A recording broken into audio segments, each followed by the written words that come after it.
Guys and welcome back to my channel.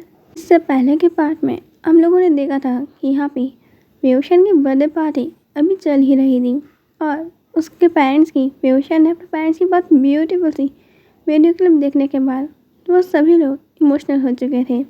यहाँ पे जैंग family अब वापस चीयर्स करते हुए कहते हैं कि आप सब लोग यहाँ पे पूरी पार्टी इंजॉय कीजिए और प्लीज़ यहाँ पे आप सारे डेजर्ट को चख के ज़रूर देखिएगा। ये कहने के बाद वो एक टॉस करते हैं और सब लोग वहाँ पे अब हैप्पीली वो पार्टी इंजॉय करने लगते हैं। और यहाँ पे व्यूशन के पास वापस गिफ्ट्स लेके बहुत सारे लोग आ रहे थे। उन्हीं में से हम आते हैं लैन फैमिली के कुछ मेंबर्स, यानी कि मैडम लैन, मिस्टर लैन और लैन कुरन। ये तीनों आते हैं और विंग से माफ़ी मांगते हैं कि जो भी उन्होंने विंग के साथ किया वो उनसे दिल से माफ़ी मांगना चाहते हैं। यहाँ पे मैडम भी तभी भी गुस्से में ही थी और वही कहता है कि वो मेरे साथ जो भी हुआ उनमें आप शामिल नहीं थे, आप लोगों को तो पता भी नहीं था कि ऐसा कुछ हो रहा है, इसलिए आपको मुझसे माफ़ी मांगने की ज़रूरत नहीं है। मैं आपको पहले ही माफ़ कर चुका हूँ, आपकी तो गलती थी ही नहीं। तो यहाँ पे माफ़ी मांगने और माफ़ी देने की कोई सवाल ही नहीं होता। यहाँ पे तभी वो लोग विंग से माफ़ी मांगते हैं और ये सुनने के बाद कि विंग ने उन्हें माफ़ कर दिया वो काफ़ी खुश थे। अब वो लोग यहाँ पे विंग को गिफ्ट दे के चले जाते हैं। यहाँ पे जैंग चैंग अब कह रहा था कि देखो वो खड़ूस लोग अभी भी खड़े हुए हैं। यहाँ पे वो लैन चैन और लैन वांगजी की तरफ देखते हुए कह रहा था कि इन लोगों को कभी शर्म है आती है नहीं आती है, क्या इन्हें नहीं लगता इन्हें भी माफ़ी मांगनी चाहिए, या फिर इन लोगों ने अपने घर में कभी सॉरी बोलना सीखा ही नहीं है, फिर ये भी मेरे को ही सिखाना पड़ेगा। जैंग हली कहती छोड़ो ना चैंग, कहाँ तुम उन लोगों पर ध्यान दे रहे हो, तुम्हें यहाँ पे पार्टी इंजॉय करनी चाहिए। वहीं भी कहता है रहने दो, मुझे तो उनसे बात ही नहीं करनी है। यहाँ पे अब लोग पार्टी इंजॉय कर रहे थे। अब थोड़ी देर बाद यहाँ पे अब लैन चैन आते हैं और उनके साथ साथ लैन वांगजी भी, यांग और वो सभी बॉडीगार्ड जिन लोगों ने विंग को परेशान किया था। वांगजी उन्हें नी डाउन होने का ऑर्डर देता है।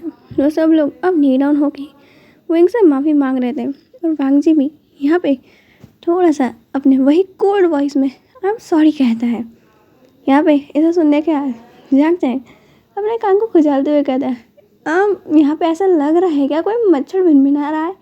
यहाँ पे वांगजी उसे गुस्से से घूर रहा था और फिर वो व्यूशन की तरफ देखते हुए कहता है मुझे माफ़ कर दो, मैंने जो भी तुम्हारे साथ किया मैं माफ़ी मांगना चाहता हूँ।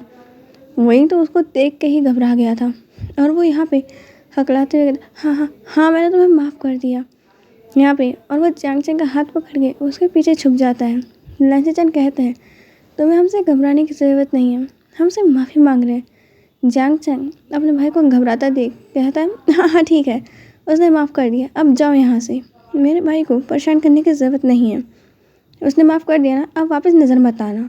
ये कहने के बाद जैंग चैंग अब उन लोगों के जाने का इंतज़ार कर रहा था और अपने हाथ से इशारा करते हुए कहता जाओ। यहाँ लैन वांगजी का मन नहीं था, पर ये देखे कि विंग से घबरा रहा है और वो नहीं चाहता कि विंग को कोई पैनिक अटैक आए, इसलिए वो वहाँ से चला जाता है। उनके जाने के बाद विंग थोड़ा रिलीफ फील करता है। जैंग चैंग कहता है तुमने उन्हें माफ़ क्यों कर दिया। विंग कहता है मुझे समझ नहीं आ रहा था उस समय मैं क्या कहूँ और मेरे को डर लग रहा था, इसलिए मेरे को जो समझ में आया मैंने उस समय वो कह दिया। चैंग ओके कहता है और ये पार्टी इसी तरीके से यहाँ ख़त्म हो जाती है। पार्टी के अंदर यहाँ पे विंग के अंकल राव चैन भी थे जिन्होंने शुयांग को देख रहे थे कि ये कितना ज़्यादा ब्यूटीफुल है और यहाँ पे जिस तरीके से वो बॉडीगार्ड्स को ऑर्डर देता है, उनमें हुक्म चलाता है और अपने हाथों में गन पकड़ता है। हाय शुयांग की इन्हीं अदाओं ने यहाँ पे साउंड के दिल को घायल कर दिया। वो तो इस पीटा को पहली नज़र में ही देख के प्यार में पड़ चुके हैं। जब उन्हें यहाँ पे ये भी पता चल रहा है कि इसी बीटा ने उसके नेफ्यू को इतना परेशान किया, तो ये जान के उन्हें बुरा भी लगता है कि अभी अभी उन्हें पहला प्यार हुआ था और उन्हीं के पहले प्यार ने उनके प्यारे विंग को इतना हर्ट किया है। और ख़ासकर उस लैन वांगजी ने यहाँ पे ये जानने के बाद कि शुयांग का बॉस वांगजी है, यहाँ पे सब लोग वांगजी की बुराई में लग जाते हैं। बेचारे वहाँ पे सर्वेंट्स की क्या गलती है, जब बॉस ऐसे घड़ी ऑर्डर देगा। सब लोग लैन वांगजी को ब्लेम कर रहे हैं और ख़ासकर शॉ चैन, ये बेचारा शुयांग क्या ही करता उसे तो उसका बॉस ने ऑर्डर दिया है तो उसे करना ही पड़ेगा। बेचारा शब पे जियांग चैंग थोड़ा गौर देता है पर वो कुछ कहता नहीं है। विंग को यहाँ पे अब इस पार्टी के बाद में बहुत ज़्यादा थक गया था। वो अपनी मेडिसिन खा के अब शांति से सो जाता है। उसके साथ यहाँ पे हर वक्त रूम में जियांग चैंग रहा ही करता था और लगभग वक्त तो वो रात को जगा करता था क्योंकि विंग को बहुत डरावने सपने आ रहे थे उन इंसिडेंट्स के बाद जो वांगजी के हाउस में उसके साथ हुआ है। और विंग को हमेशा जियांग चैंग कंसोल करा करता था। जियांग चैंग आज भी वहाँ बस बुक पढ़ते बैठा हुआ था कि वो अचानक से देखता है कि उनके विंडो के बाहर किसी ने एक फ़ोटो क्लिक करी है। ये देखते ही वो अपनी गन उठा लेता है और वहाँ शूट कर देता है। वो यहाँ पे शूट करने के बाद वहाँ देखता है कि कौन है। ये उन्हीं के घर का एक बॉडीगार्ड था और उसके सीधे सर में गोली लगी हुई थी। यहाँ पे जियांग चैंग को कोई मतलब नहीं था, उसके फेस पे कोई इमोशंस नहीं थे। वो जाके उस फ़ोन को उठाता है, उस बॉडीगार्ड की लाश को वो बस देखता है अपनी तिरछी नज़रों से और कुछ कहता नहीं है। अब वो फ़ोन उठाने के बाद उस फ़ोन को चेक करने लगता है। यहाँ पे उसे बहुत सारी विंग की तस्वीरें मिलती हैं और कुछ मैसेजेस भी जिसमें वो लन वांगजी से उस बॉडीगार्ड ने बहुत सी बातें करी थी। यहाँ पे वांगजी का नाम उसमें वाले बॉस नाम से सेव था, इसलिए जियांग चैंग को ये तो पता नहीं है कि ये पर्सन है कौन जो विंग पे नज़र रख रहा है। पर इसके बाद जियांग चैंग बहुत गुस्सा हो जाता है। यहाँ पे वो अब सभी बॉडीगार्ड्स को नीचे हॉल में इकट्ठा होने को कहता है।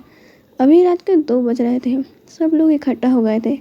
सिर्फ विंग चैन से सो रहा है और वहाँ पे शाओ चैन विंग के साथ है। जियांग चैंग सारी बातें सबको बताता है। जियांग याली भी बहुत गुस्से में थी।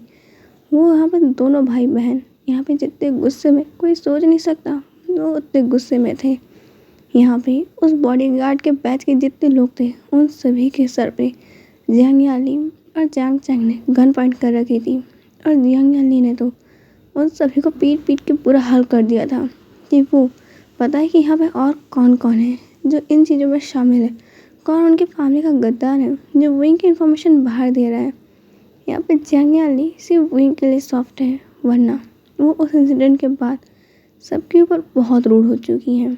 उनकी एक ऐसी साइड बन चुकी है जिसके बारे में उनका प्यारा सा आशियान कभी सोच भी नहीं सकता कि उनकी शिजा ऐसे किसी को पीटेगी। उनकी आंखों में जो हमेशा प्यार और ममता रहती है वो यहाँ पे सिर्फ उसी के लिए हो जाएगी, उस फैमिली के लिए हो जाएगी।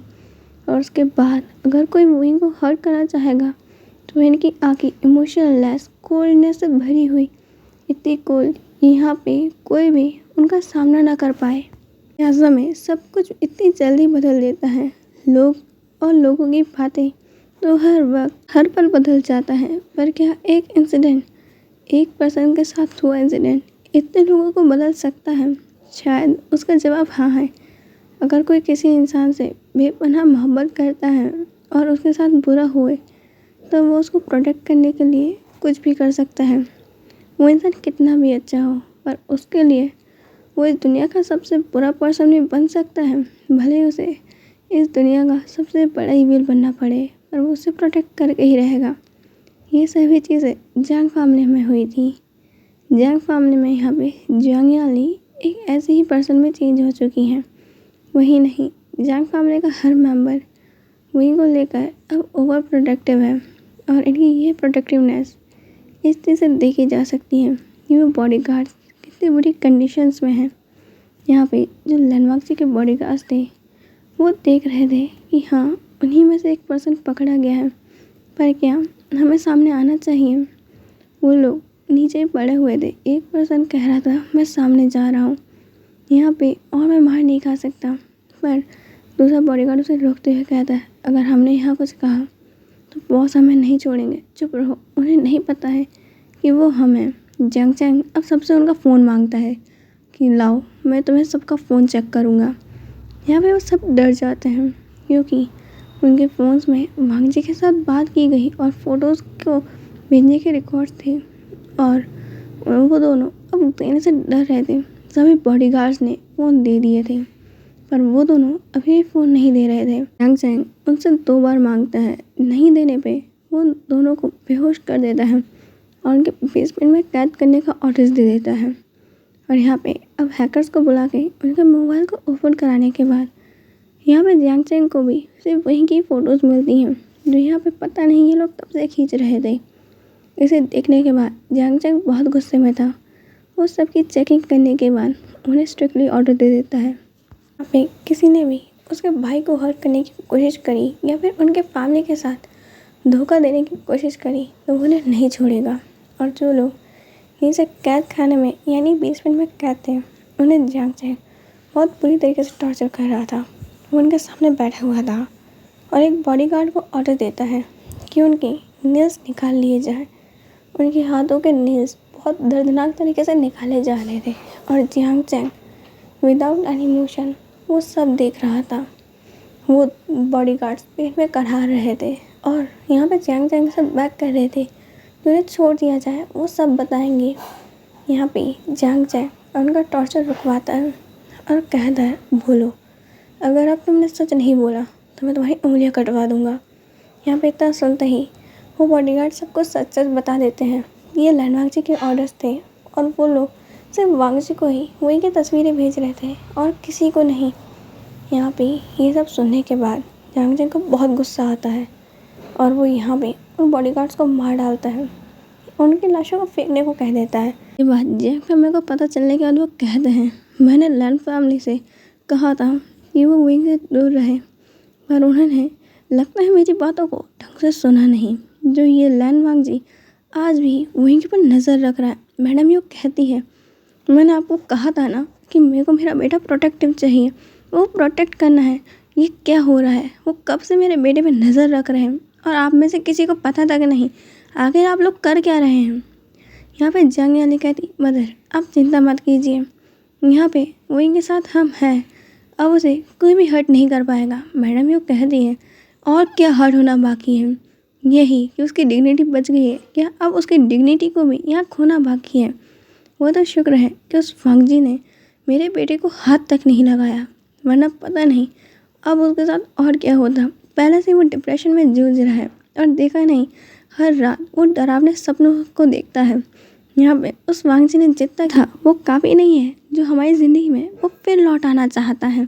मैं कुछ नहीं चाहती, आप लोग कुछ भी कीजिए, उसे मेरे बेटे से दूर रखिए। यहाँ पर मैडम यू की बातें सुन के सब लोग हमें सही लाते हैं। आज के लिए इतना ही, हम मिलेंगे नेक्स्ट पार्ट में। बाय।